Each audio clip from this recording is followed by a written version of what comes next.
Bismillahirrahmanirrahim. Assalamualaikum warahmatullahi wabarakatuh. Jumpa lagi dengan saya, Dr. Rijal dari Besti Indonesia.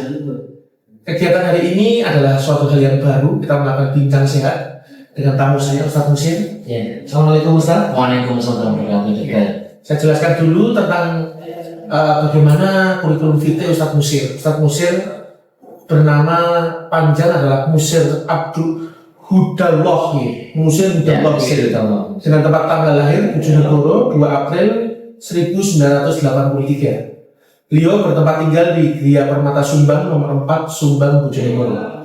Dengan riwayat pendidikan MI Darul Ulum Blongsong, MTSN 1 Bojonegoro, dilanjutkan dengan LAN 1 Bojonegoro bersama dengan Pondok Pesantren Al-Falah Pacul Bojonegoro dan STIT Muhammadiyah Bojonegoro.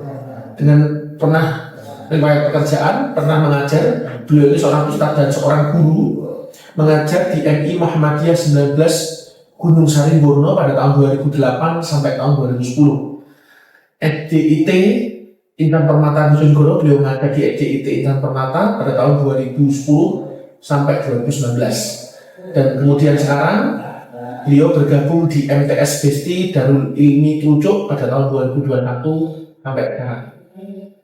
Oke, kita dengarkan sama-sama bincang share bersama Ustaz Musir Hudallah.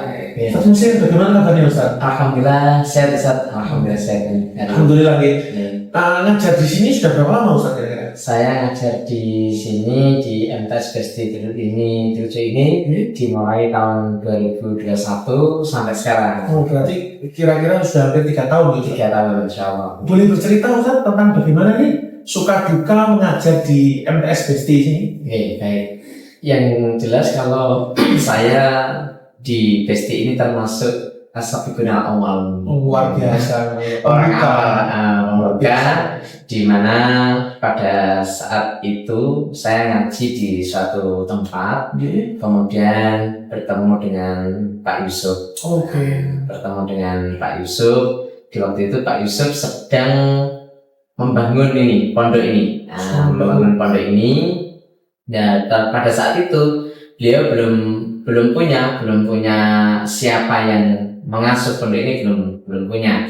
Akhirnya pada saat itu saya habis ngaji ketemu beliau Pak Yusuf itu, kemudian saya ditawari, Ustadz mau nggak ini bergabung atau mengasuh di pondok Besti ini, gitu.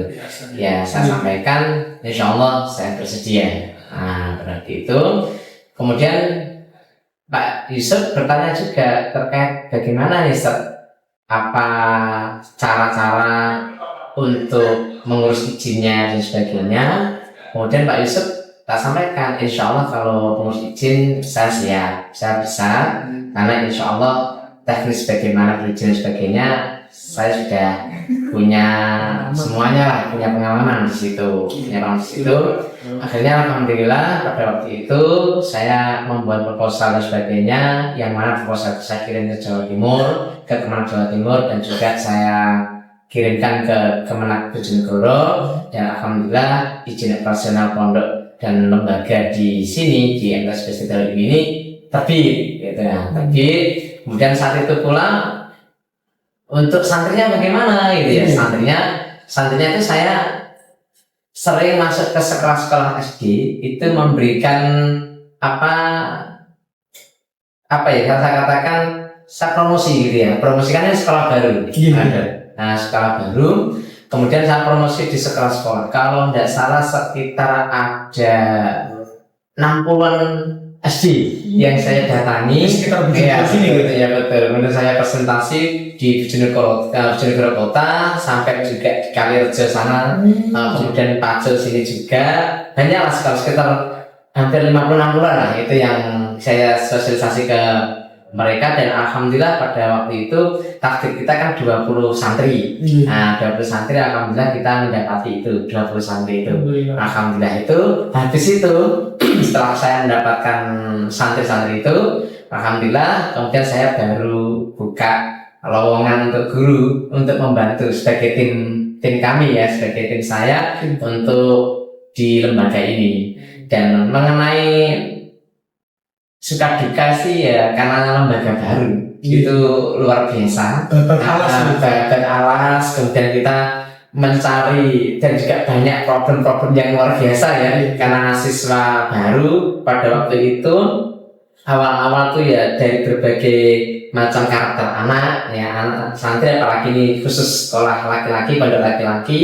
Akhirnya pada waktu itu ya macam-macam lah yang namanya anak. Kemudian karena awal-awal ada yang sakit gitu ya, ada yang sakitnya ya ada yang flu, ada yang badannya panas, kemudian ada yang kena gatal, banyak-banyak lah gitu. Dan waktu itu kita menangani anak yang khususnya pondok ya baru saat itu, sehingga kita itu mencari solusi-solusi untuk menangani anak-anak, utamanya anak-anak yang sakit ini bagaimana. Utamanya adalah sakit panas.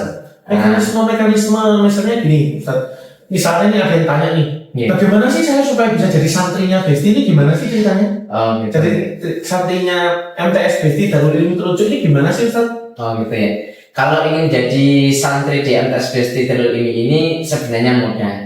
Cuman kriterianya ini yang jarang dimiliki orang. Nah, contohnya kriterianya yang pertama itu harus duafa. Karena sekolah ini gratis. Total gratis teman-teman, monggo. Sekolah ini bisa gratis, diperhatikan ya. Tidak berbayar. Mulai dari seragam dikasih, buku-bukunya dikasih, kemudian makannya 3 kali. Makan dikasih 3 kali sehari. Dan juga makan 3 kali ini layak gitu. Layak makanya. Tidak salah-salah tidak salah. Layak. Isinya tercukupi gitu kan. Luar biasa. Terus semuanya gratis, nggak ada biaya sama sekali. Nah ini cuman ada kriterianya harus duafa. Satu duafa. Duafa anak mampu. Jadi ada dibuktikan mungkin dari surat RT kalau keterangan tidak mampu. Betul. Kalau kami pembuktiannya itu minta surat keterangan dari desa. Dari desa. Surat keterangan dari desa menyatakan tidak mampu kawan-kawan. Betul. Kemudian juga dari tim kami, tim penerimaan santri baru itu berkunjung ke rumah santri, melihat keadaan sesungguhnya. Gitu. Jangan sampai bantuan sekolah ini nanti salah sasaran gitu mungkin santrinya ya. Betul. Jadi langsung dari tim kami datang ke rumah santri-santri baru itu memastikan apakah ini benar sesuai dengan data yang diterima. Itu untuk memastikan. Kemudian yang kedua yatim. Harus yatim. Apakah bapak atau ibunya atau keduanya? Yang jelas ini lembaga atau pondok ini untuk mereka, untuk afak dan anak yatim. Insya Allah begitu. Jadi bisa diambil kesimpulan teman-teman kalau ada yang berminat ingin menyekolahkan keluarga atau anaknya atau siapa, dari syarat pertamanya adalah duafa, tidak mampu, dibuktikan dengan surat keterangan tidak mampu dari desa, dan timnya dari Ustadz Musirnya akan melakukan kunjungan rumah, pengen verifikasi mungkin bagaimana kondisi rumahnya. Yang selanjutnya adalah yatim atau piatu. Insya Allah pendidikan di sini total gratis. Mulai dari seragamnya, bukunya, makan 3 kali sehari yang insya Allah selalu bergizi, dan lingkungannya insya Allah kondusif untuk pendidikan pondok pesantren. Gitu. Terus mungkin Ustaz ada kendala-kendala awal nih, namanya pondok ini ya baru berdiri, jadikan sebagai pengasuh dan sebagai penanggung jawab lah. Waktu itu yang menjadi kendala yang menurut Ustaz paling berat itu apa sih Ustaz? Betul. Paling berat itu karena anak-anak itu kadang-kadang di atas santri itu dari yang asalnya di rumah itu hidup serba kecukupan mungkin ya, serba kecukupan, dan mungkin juga tidak lepas dari atau jauh dari orang tua, itu kan juga pengaruh juga. Waktu itu ya pertama kali datang 2 hari 3 hari, 1 hari 2 hari masih getah gitu, kerasan gitu ya.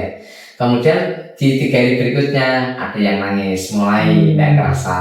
Ada muncul nangis gitu ya, di santri-santrinya gitu ya. Nangis. Cuman di situ kami di lembaga punya aturan, kalau belum 40 hari tidak boleh dijenguk. Nunggu 40 hari dulu, 40 hari supaya menguatkan mentalnya anak juga. Maka mentalnya anak itu juga. Kalau 40 hari itu sudah aman dong. Sudah aman. Kemudian ada anak yang sakit, itu ya kalau nangis kemudian sakit biasanya umumnya itu karena nggak tahu ya, karena faktor mungkin cuaca atau apa, saya nggak tahu gitu, dari mungkin rumahnya seperti apa, kemudian pondok seperti apa, sehingga waktu awal-awal itu ada yang anak itu sakit ya, seperti apa, panas nih, badannya panas. Itu pun waktu itu karena keterbatasan kami juga memahami terkait apa-apa yang kita lakukan, ya pada waktu itu ya saya ini kompres gitu ya, karena obat-obatan pun juga belum tersedia karena kondisi baru ya, masih banyak yang harus kita siapkan, harus kita sediakan, harus kita apa ya, banyak hal lah, persoalan-persoalan di komplek lah. Nah itu akhirnya di situ juga kita nunggu anak-anak itu, nunggu anak-anak, dan alhamdulillah saya juga dibantu oleh muadzib itu penanggung jawab santri di waktu malam gitu ya, penanggung jawab di waktu malam. Kemudian setiap kondisi anak seperti apa itu muadzib laporan, menyampaikan ke saya, Ustaz, ini bagaimana ini anak ini sakit, ini anaknya ini panas, kemudian anaknya itu banyak lah. Nah di waktu itu ya saya memberikan informasi kepada menyampaikan kepada muadzib untuk dikompres dulu. Nah, dikompres dulu karena di sini biasanya anak-anak itu keluarnya kan waktu malam jam 9 ke atas. Gini. Nah, yang bikin bingung tuh kalau keluhan di malam hari. Di malam harinya itu. Sebenarnya gampang sih Ustaz, misalnya ada keluhan panas gitu. Kalau usah bingung nggak, mungkin tidak perlu adanya termometer ya untuk ngecek suhu kita berapa. Yang langkah pertama adalah dikompres air hangat Ustaz. Jadi pakai handuk itu kita merebus air hangat, tanda-tanda panas itu direbus, terus kemudian handuk itu dicelupin, kita peras, dikompreskan di dahi, leher, ketiak, dada dan perutnya.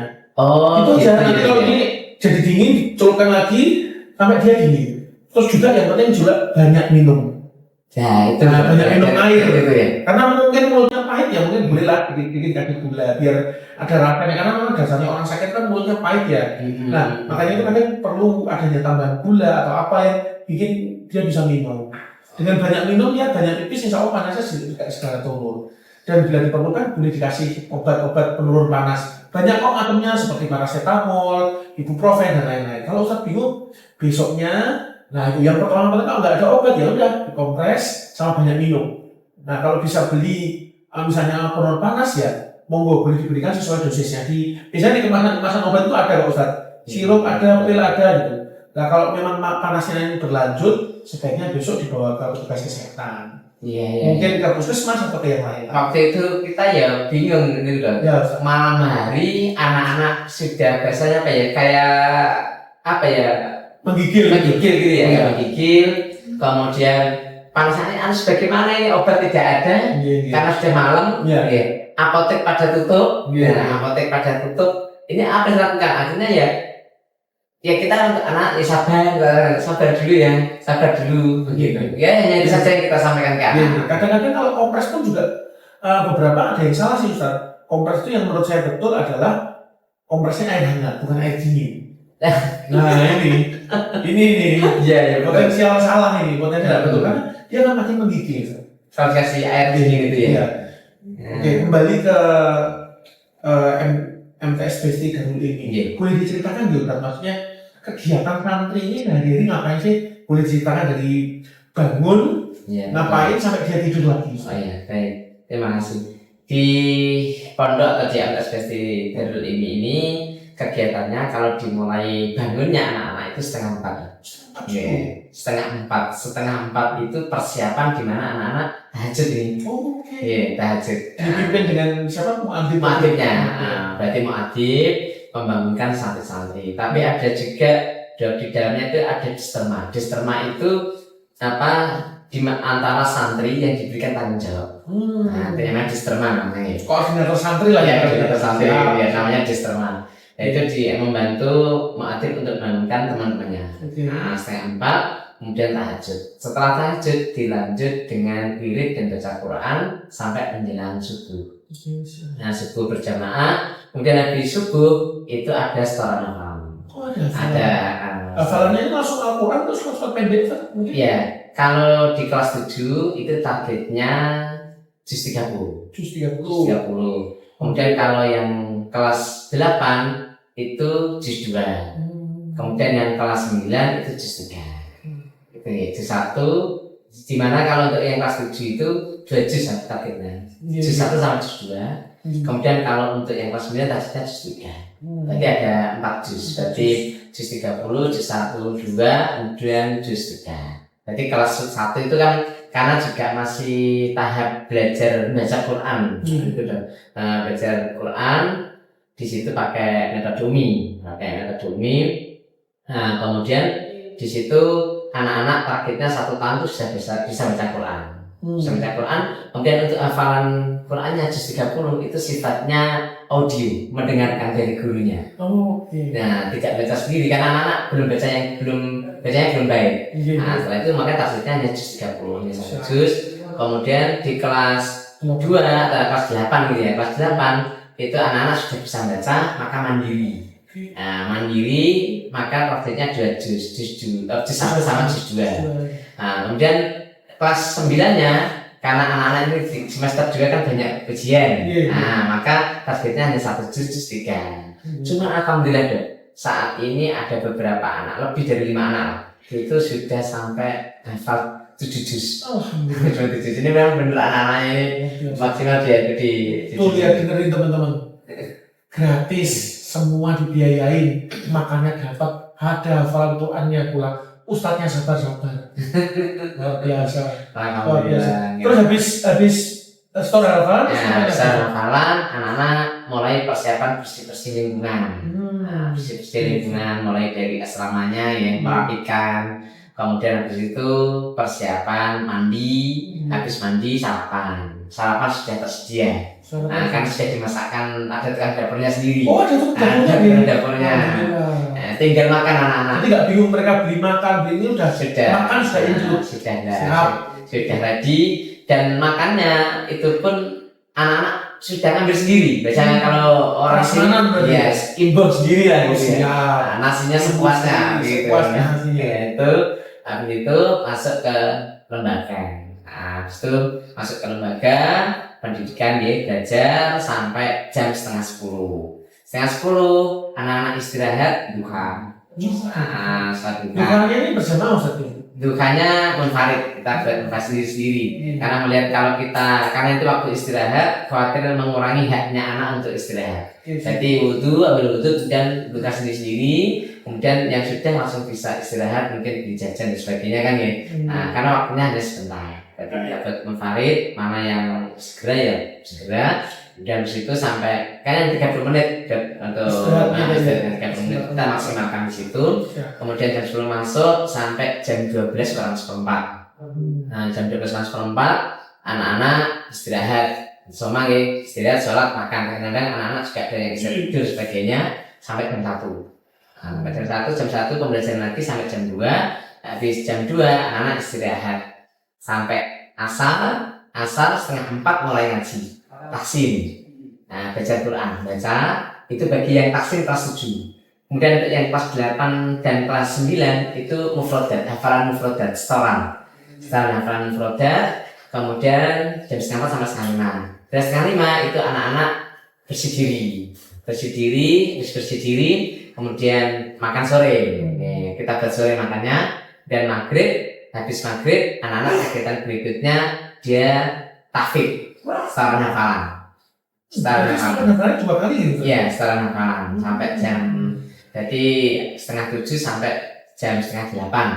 Nah, habis setengah 8, kemudian jam setengah 8 sampai jam 8 itu anak-anak murojaah mandiri dengan teman-temannya. Berarti anaknya 2 anak itu ya, 2 anak itu yang satu setoran hafalan, yang satunya menyimak. Berarti setoran hafalan mandiri dengan temannya gantian. Seperti itu sampai jam 8. Jam 8 sampai jam 9 belajar sekolah. Nah, seperti matematika, IPA itu jam 8 sampai jam 9. Dan itu ada pendampingan dari mu'atidnya. Oh, jadi seperti per mata pelajaran itu anak-anak belajar sendiri.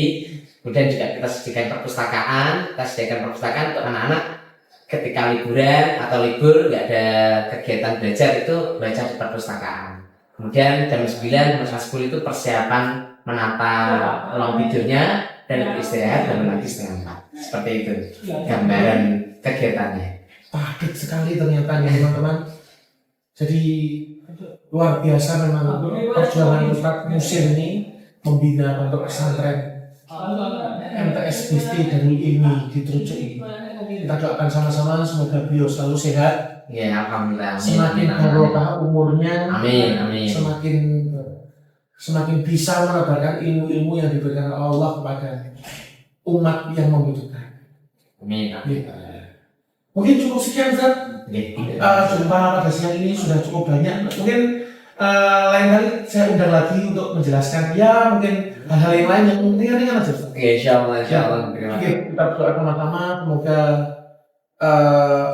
apa yang dilakukan oleh dari Ustadz Musir dan teman-teman pengajar diridhoi oleh Allah Amin. Amin. bisa menghasilkan santri-santri yang berkualitas, Amin. Amin. hafal Quran, Amin. berkah ilmunya, Amin. dan mungkin salah satu dari mereka yang akan memanggil kita nanti di swarga. Amin. Ya mungkin cukup sekian dari saya, Rizal. Salam sehat dari Besti Indonesia. Pesan ini dipersembahkan oleh Besti Indonesia, minuman keluarga sehat dan bahagia.